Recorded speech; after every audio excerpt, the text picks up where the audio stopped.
Salut les passionnés, j'espère que vous allez bien. Moi, pour ma part, un petit peu en mode repos forcé, vous le savez maintenant depuis bientôt 3 semaines. Et donc, voilà, j'ai décidé exceptionnellement de ne pas respecter la règle LPDC, qui est de toujours se baser sur l'actualité pour faire son bulletin ciné, parce que je trouvais que l'actu ciné n'était pas folle, même si aujourd'hui, c'est l'anniversaire d'Al Pacino, un des plus grands acteurs au monde à mes yeux.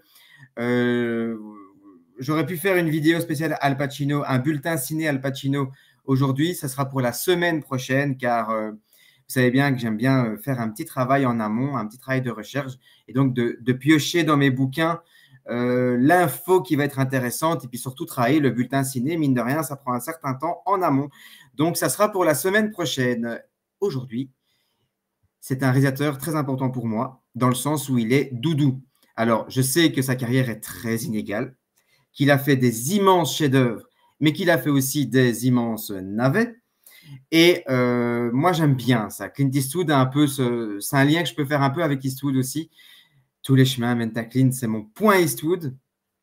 Et donc, voilà. Donc, John Carpenter, pour ne citer que lui, est un réalisateur donc doudou qui me fait du bien. Je plonge dans l'univers de Carpenter, pardon, peu importe le film. New York 1997, Christine, Les aventures de Jack Burton, 3 films très différents.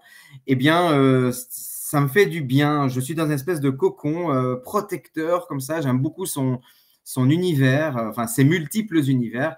Donc, voilà. Donc, c'est parti pour un bulletin ciné. On se rappelle le principe. Donc, quel est le film qui ne mérite pas la note de 5 sur 10, c'est-à-dire qui est en échec. Ensuite, 5 sur 10, 6 sur 10, 7 sur 10, vous avez compris le principe. Eh bien, c'est parti pour le petit générique. Qu'est-ce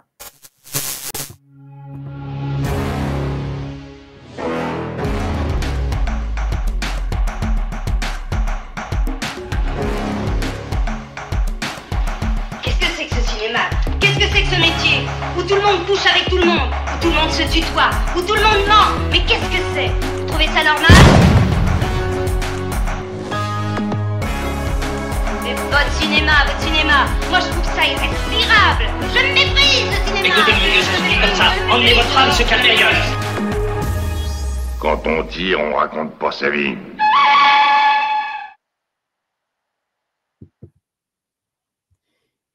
Et voilà, donc c'est parti, John Carpenter. Vous voyez, ça c'est la magie du mec qui n'y connaît rien en technique. Heureusement que les enregistreurs sont dotés maintenant de suffisamment d'options pour que je puisse m'en sortir. Enfin bref, soyons clairs, pour cette vidéo, je vais certainement avoir de vos avis, me faire défoncer. Et vous savez que j'aime ça, hein, j'ai l'habitude. Donc je ne partage pas les mêmes goûts que tout le monde, hein. Alors j'écoute l'avis, j'écoute la majorité et puis je la mixe avec mes goûts personnels. Donc forcément, celle qui… J'ai oublié de faire le petit panneau, donc ça sera sans panneau pour ce film-là, mais le film qui, pour moi, ne mérite donc pas la note de 5, c'est-à-dire je lui ai mis 4,8. Allez, on va être sympa. Eh bien, ça ne va pas vous plaire, je vous le dis déjà, parce que dans mes infos, dans les petites infos que j'ai glanées, eh bien, il est considéré aujourd'hui comme un film culte, même s'il n'a pas été bien accueilli à sa sortie. Il s'agit bien sûr de… Ouh, ça va piquer. Assaut, le film culte, évidemment. Je sais que c'est un film culte. Je sais que je vais me faire défoncer, mais c'est pas grave, je me lance malgré tout. Alors, le scénario, c'est un commissariat qui est pris d'assaut par un groupe d'individus mystérieux qui l'encerclent. Alors, je suis indulgent, c'est sûr. Il s'agit du premier film de John. Ok. Et je sais qu'il a bénéficié de peu de moyens pour le réaliser. Mais bon, il y a des limites quand même pour moi. C'est-à-dire que, et là non plus, ça ne va pas vous plaire, mais pour moi, ça pourrait être même… je pourrais faire allez, je pourrais lui trouver un point commun avec Dead Wish. Non pas le 3, c'est parce que je trouvais que l'affiche déchirait. Mais bien sûr, Dead Wish, même la saga Dead Wish, et je m'explique. Alors, on connaît bien les deux protagonistes, tout comme dans Dead Wish, on connaît les motivations de Paul Kersey. Mais à part ça, on ne connaît rien sur personne. Donc, mis à part les deux protagonistes, eh bien, on ne sait rien sur les individus qui encerclent le commissariat dans Assaut. Alors, je sais pertinemment que c'est voulu par Carpenter, mais moi, personnellement, ça m'a un petit peu dérouté. Cela dit, il y a une patte carpenterienne qui se profile à l'horizon et je tiens, et ça c'est pour ça que je ne lui mets pas un 2 ou un 3, je lui mets vraiment un 4,8, c'est la limite. Une patte carpenterienne que je mets en avant ici, qui en est à ses prémices parce que en fait, la Steadicam est arrivée cette année-là. Elle est arrivée avec Rocky. Elle existait déjà depuis 1973, mais c'est en 1976 qu'on a commencé à travailler la Steadicam, à même modifier sa grammaire cinématographique en fonction de la Steadicam. Rocky l'a fait à merveille. John Carpenter le fait très très bien ici aussi. Alors, il privilégie, Carpenter, les longues vues et le montage sera fait de façon à ce que le spectateur, et c'est le défaut de sa qualité pour moi, mais de façon à ce que le spectateur soit dans une position d'attente face à une évolution lente. Le film est incroyablement lent. J'ai eu le temps d'aller me faire un café sur certaines scènes que le protagoniste avait fait 3 pas, quoi. C'est parce que j'aime beaucoup le café aussi, mais voilà, ce n'est pas pour moi le film le plus emblématique de Carpenter. Ça reste bien meilleur que les remakes très très mauvais, surtout celui de Jean-François Richer qui est pour moi dégueulasse. Ici, le rendu est pas mal, mais je m'attendais encore à plus. Alors, comme son mentor Howard Hawks l'avait fait pour Rio Bravo, donc voilà, c'est ça. Carpenter privilégie donc les plans panoramiques. Il est lent dans son exécution, exactement comme Howard Hawks. Ça en fait d'ailleurs un remake non officiel. Hein. Mais le côté positif est que cela ne rendra l'action que plus abrupte. Alors, le film est lent, certes, dénué de sens, certainement pas. Il fera pareil avec son film suivant, hein, donc Halloween. Donc, il fera pareil avec la démarche, je m'entends, de Michael Myers. C'est-à-dire que l'angoisse provient de l'absence de mouvement. Pareil pour le danger dans Assaut, où en fait, le danger est toujours hors champ. Et c'est hors champ qu'il existe, il le fait exister malgré tout. Il sort du cadre, ce n'est pas pour autant que l'histoire s'arrête. Donc, quand le plan montre un coup de feu, eh bien, comme c'est le cas ici, il est souvent trop tard. D'ailleurs, Big John utilise souvent la rue déserte comme plan d'insert. Il en revient souvent. Et c'est quand il ne filme a priori rien en extérieur qu'il devient inquiétant. Alors qu'on sait que le commissariat est encerclé. Il décide également de placer le décor dans un quartier pauvre de Los Angeles. Forcément, c'est un démocrate. Alors que le lieutenant Bishop effectue sa dernière garde de nuit dans ce commissariat qui sera fermé dès le lendemain, un homme hystérique fait irruption et pour cause, on vient d'assassiner sa petite fille. Il est poursuivi par des tueurs qui encerclent donc, comme je l'ai dit à maintes reprises, qui encerclent le commissariat. En plus de Rio Bravo, Carpenter s'inspirera aussi d'un autre long métrage de George Romero qui sera évidemment La Nuit des Morts Vivants, car en effet, la menace qui se trouve à l'extérieur du commissariat eh bien, est influencée par La Nuit des Morts Vivants de George Romero.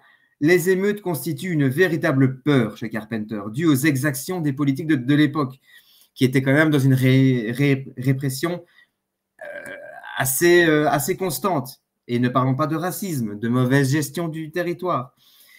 Comme chez Hawks, l'action est plus importante que les préjugés, mais ce sont toujours le courage et la loyauté qui auront le dernier mot. C'est donc ici davantage un hommage plutôt qu'un remake. Et comme dans le film de Romero, le héros se distingue par sa couleur, certes, mais aussi par des gestes précis et adaptés à la situation.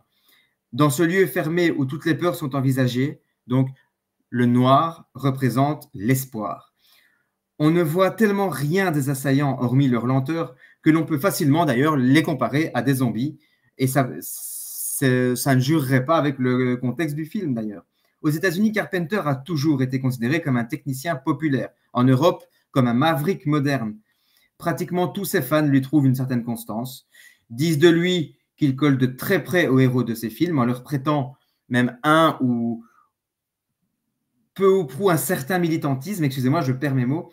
Donc, il représente, pour moi, ces personnages représentent pour moi son alter ego dans la plupart de ses films. Il est également un excellent raconteur d'histoire, notamment par ses choix de cadrage, un pessimiste sans foi ni loi, dans l'âme, comme souvent avec les bouseux, car John Carpenter en est un dans le bon sens du terme.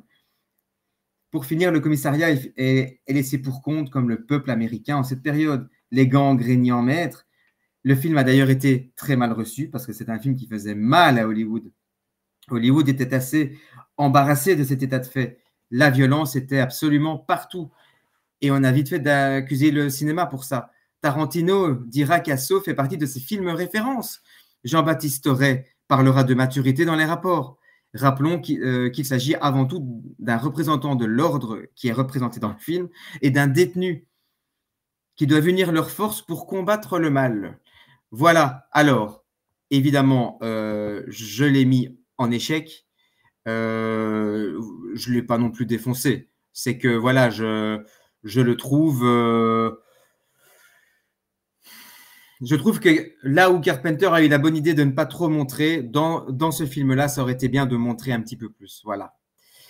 Donc, c'est parti, défoncez-moi en commentaire. Hein. Allez-y, faites-vous plaisir. Et maintenant, c'est parti pour la note de 5 sur 10, messieurs, dames. C'est parti.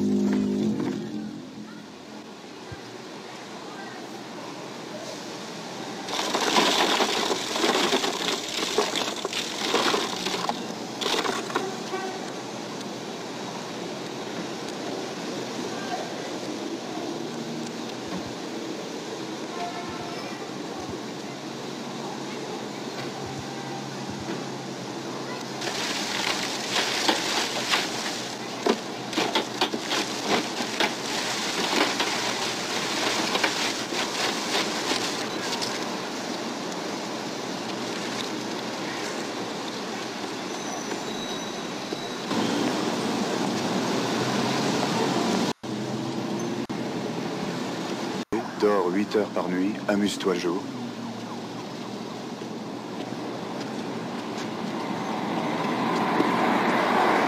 Achète.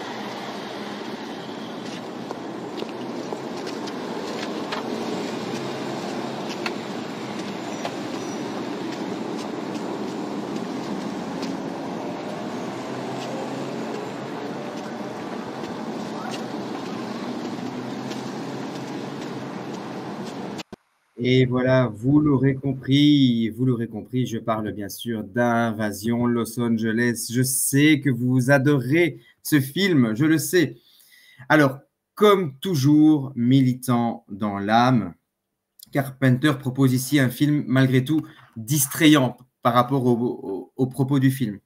Mais selon moi, il y insuffle beaucoup trop d'humour et il a tendance à lorgner vers le buddy movie avec le catcheur Roddy Piper au jeu plus que limité et Keith David dont il gardera le swag des comédies dans laquelle il avait l'habitude d'œuvrer.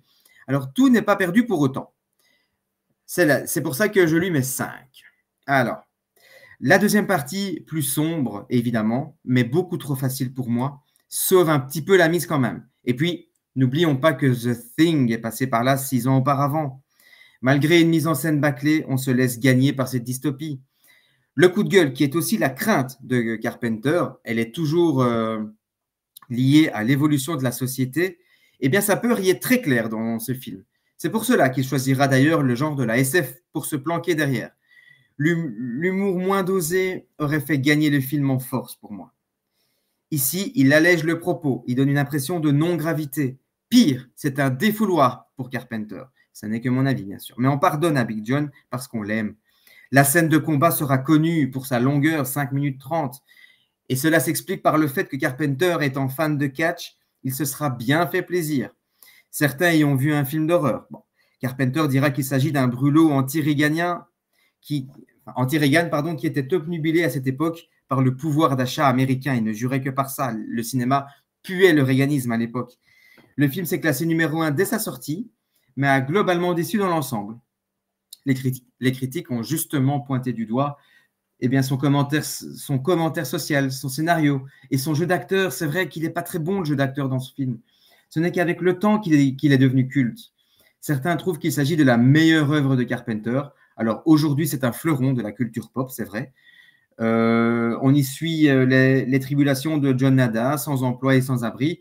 Puis sur son chemin, il tombe sur un prédicateur qui l'avertit que les riches ont été recrutés pour contrôler l'humanité. Alors, il tombe sur une paire de lunettes qui lui font apercevoir une toute autre vérité. L'idée est excellente, l'idée est vraiment très très bonne, mais malheureusement, moi je trouve que Carpenter était malheureusement trop léger dans son traitement, je trouvais. Je trouve que le film a deux vitesses et je ne suis pas très fan de ça. Surtout qu'on sait que Carpenter fera tellement mieux après et a fait tellement mieux avant. Donc voilà, excusez-moi d'avance. Donc je lui ai mis la note de 5 sur 10. C'est parti maintenant pour la note de 6 sur 10. Je salue mon pote Jude Melon qui aime beaucoup ce Carpenter-là. Il aimait aussi beaucoup Invasion Los Angeles. Mais je lui ai mis la note de 6 et je m'en excuse parce qu'il va me déchirer la tête. J'ai nommé bien sûr Prince of Darkness, Prince des Ténèbres. Alors, considéré comme un classique aujourd'hui, en tout cas, c'est vrai que c'est une de ses œuvres les plus abouties. Mais Carpenter, qui nous a habitués d'un point de vue formel à des cadres panoramiques dans la plupart de ses films, il fait preuve ici d'une économie qui ne lui va pas très bien. La bande-son a été très travaillée, ça c'est sûr, ça c'est le point fort du film. Mais je trouve que l'histoire derrière ne suit pas tellement. Donald Pleasence, est, évidemment, et Carpenter a eu raison, est fort mis en avant. Et pourtant, et ça pêche dans le film, son personnage manque de relief. Et il se fait même voler la vedette par des seconds rôles moins connus, mieux écrits. On a vite fait de le comparer à The Thing. Mais pour moi, le seul point commun est évidemment la complicité, mais la complexité d'un groupe hétéroclite, pléonasme, c'est peut-être un pléonasme, peut-être pas, pardon, mais la complexité de ce groupe et qui doit avancer dans l'adversité, pour moi, c'est le seul point commun que je trouve avec The Thing. Le pire tient, pour moi, je trouve que le pire dans ce film est que Carpenter ne cesse de s'autociter. Donc, on est un petit peu dans un complexe mégalo, je trouve. On tourne autour d'une entité religieuse, évidemment, ça c'est très carpenterien aussi, qui veut récompenser les bons et punir les méchants.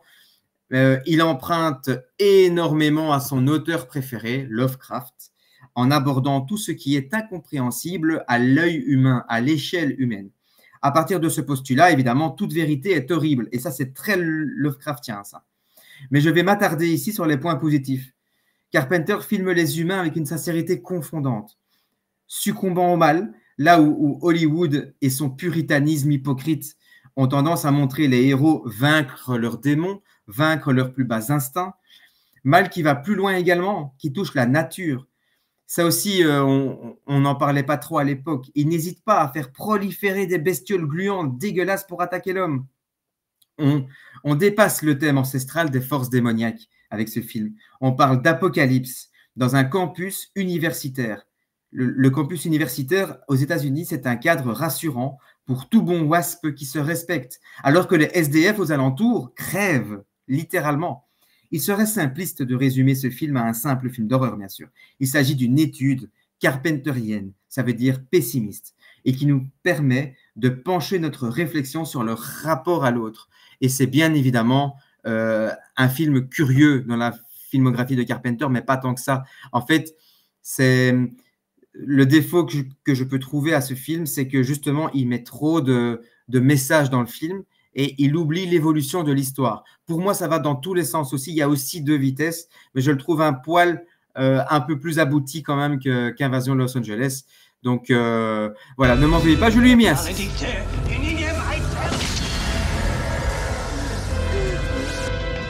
Vous voyez, là, on est vraiment dans le...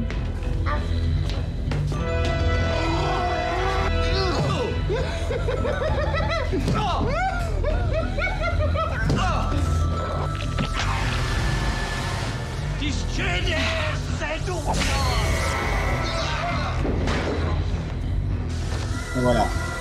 Pour les sensibles, je vais m'abstenir. Et puis surtout, je me suis fixé une demi-heure par vidéo. Je suis déjà à 20 minutes et je ne suis qu'à 6 sur 10. Au pire, je ferai la vidéo en 2 parties. Alors, maintenant, c'est parti pour le numéro 7. Et bien, vous savez quoi, ça fait du bien d'assumer le fait d'être en plan séquence. Je vais en faire la tagline de ma chaîne. Le plan séquence le plus con de l'histoire YouTube. C'est parti pour la note de 7 sur 10. Je sens que cette vidéo, il me reste 3 films à vous montrer, car le maximum de Carpenter, c'est 9 sur 10. Finalement, on va rarement arriver à du 10 sur 10 chez n'importe quel cinéaste. Rarement, pour ainsi dire, jamais. Donc voilà, c'est parti pour 7 sur 10. Alors là, je pense que vous serez d'accord avec moi. Peut-être pas. C'est-à-dire que vous allez me dire, quoi? Tu considères ce film-là meilleur que Prince of Darkness? Meilleur que Asso? Eh bien, pour son côté doudou, je vais vous dire oui. Et aussi parce que ce que le film a apporté à la pop culture d'aujourd'hui, je vais aussi dire oui. Il s'agit bien sûr de Jack Burton dans les griffes du mandarin. Ça va hérisser les poils de certains. Alors, Chinatown, ce choix n'est pas dû au hasard. Carpenter a une autre passion dans la vie, dans sa vie d'ailleurs, ce sont les jeux vidéo. Et il choisit l'origine de cette passion, de situer l'origine de cette passion dans les bas-fonds, de là où vient le jeu vidéo, sur une histoire un peu pompée, sur Indy et le Temple Maudit, ou plutôt sur les serials des années 40-50. Mais ça reste évidemment du Carpenter. Hein. Il pompe un petit peu sur Lucas, Spielberg, mais évidemment, ça reste du Carpenter. Kurt Russell joue super bien son rôle d'anti-héros. Car si Indy est un fin professeur d'archéologie, Burton est un vrai bourrin. Il aime les armes, mais il aime surtout faire le malin avec. Il aime jouer avec les armes, il ne sait pas viser. Le film a été un gros échec et pour moi, c'est totalement démérité. C'est certain, il ne s'agit pas du meilleur Carpenter, mais il est sûr qu'avec ce film, il s'est amusé comme un gosse. Ça se ressent dans chaque plan, même si le film a vieilli. Alors, le film est léger, il est potache, bien comme il faut. On pourrait un peu relier le personnage de Jack Burton au personnage de Gabriel Cash dans Tango et Cash. Les jeunes d'aujourd'hui pourraient y trouver leur compte avec ce faux western. Je pourrais, moi, le montrer à mon fils à l'âge de 7-8 ans. Kurt Russell s'amuse beaucoup en idiot. Alors, je ne vais pas aller plus loin parce que ça reste beaucoup de subjectif. J'aime énormément Kurt Russell dedans. Et voilà, j'ai choisi une petite bande-annonce ici. Et je vais prendre quelques secondes parce que je n'ai plus que 7 minutes pour vous montrer 2 films. Alors, qui on va chercher? Une fille. Et je veux pas en parler. Une fille? D'où elle arrive? Pékin. Je vais l'épouser, Jack. Les seigneurs de la mort obéissent au Wing Kong, Jack. Les seigneurs de la mort ne sont que les coursiers du Wing Kong.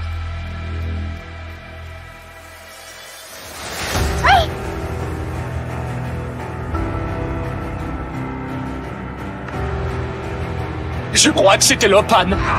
Qui? Le parrain de la petite Chine, Monsieur David Lopan. Et il est immortel. Sa chair et ses os ont été atomisés. Il se métamorphose en rêve. Il ne faudrait qu'une jeune femme, Monsieur Burton. Une jeune femme qui aurait les yeux verts d'un dragon. Il est rare de voir des Chinoises avec des yeux verts.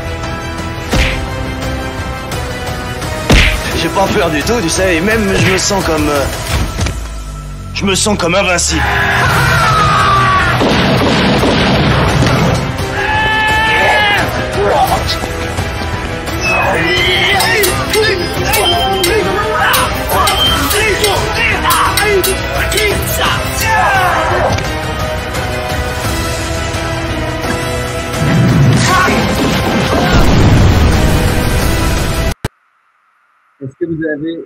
Est-ce que vous avez entendu mon éclat de rire en bac? Mais j'adore ce film. Voilà. Alors, évidemment, je ne suis pas idiot.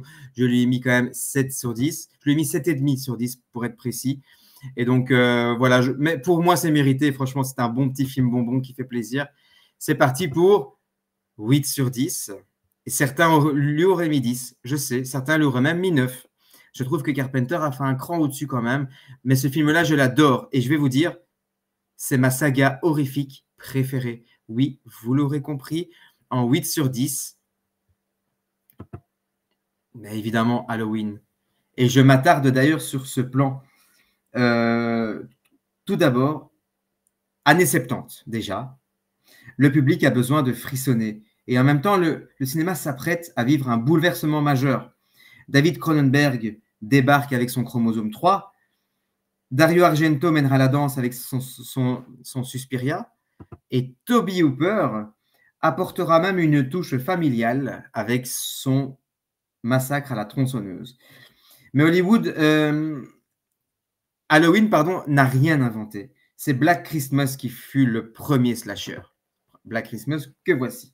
Alors, ce que Halloween a apporté au cinéma d'horreur, c'est l'utilisation du jump scare. Et c'est pour ça que je voulais m'attarder sur cette image avec vous. Ce n'est pas Carpenter qui a inventé le jump scare. Alors, qu'est-ce que le jump scare? C'est l'irruption dans une scène calme d'un effet sonore stressant ou qui se traduit aussi par l'augmentation du volume de la musique pour faire stresser ou sursauter jump scare, donc pour faire sursauter le spectateur. Carpenter va abuser de cet effet. Donc, il s'agit d'un système très carpenterien qui deviendra un sujet même d'étude pour les étudiants de cinéma. Et pour ça, si le film est un chef-d'œuvre pour moi, c'est grâce à Dean Cundey, qui utilisera beaucoup la lumière et son absence de lumière. Vous voyez sur la deuxième moitié d'image, c'est l'absence de lumière. Le spectateur aura l'œil rivé sur le côté sombre de la photo, alors que Jamie Lee Curtis a le visage apeuré. Voilà. Donc l'œil sera attiré par l'absence de lumière. C'est une réalité hyper tordue. Alors, j'avais prévu une explication beaucoup plus longue. Il me reste 2 minutes. Et donc, voilà, pour moi, donc, Halloween, je lui mets 8 sur 10. Et pour moi, ça constituera évidemment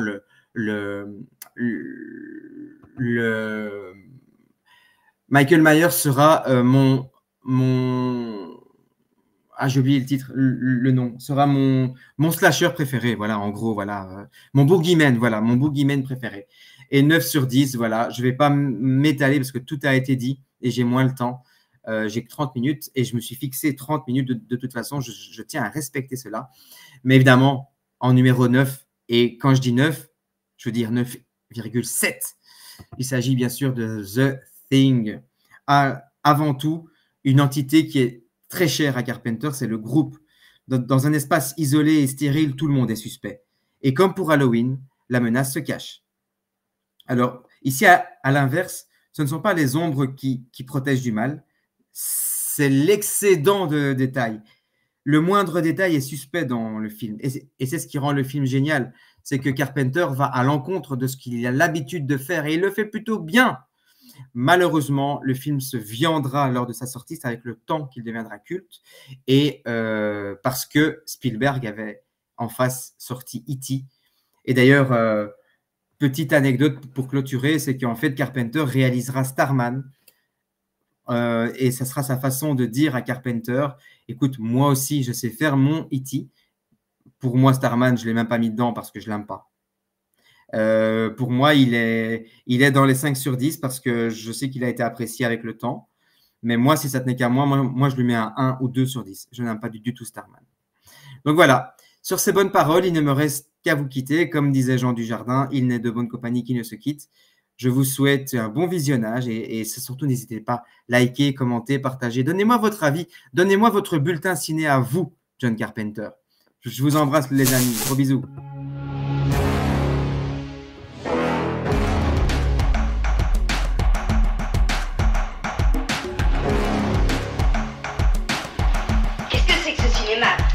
Ce métier où tout le monde couche avec tout le monde, où tout le monde se tutoie, où tout le monde ment. Mais qu'est-ce que c'est? Vous trouvez ça normal?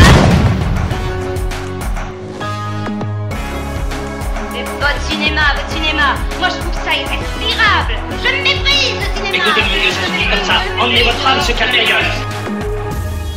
Quand on tire, on raconte pas sa vie.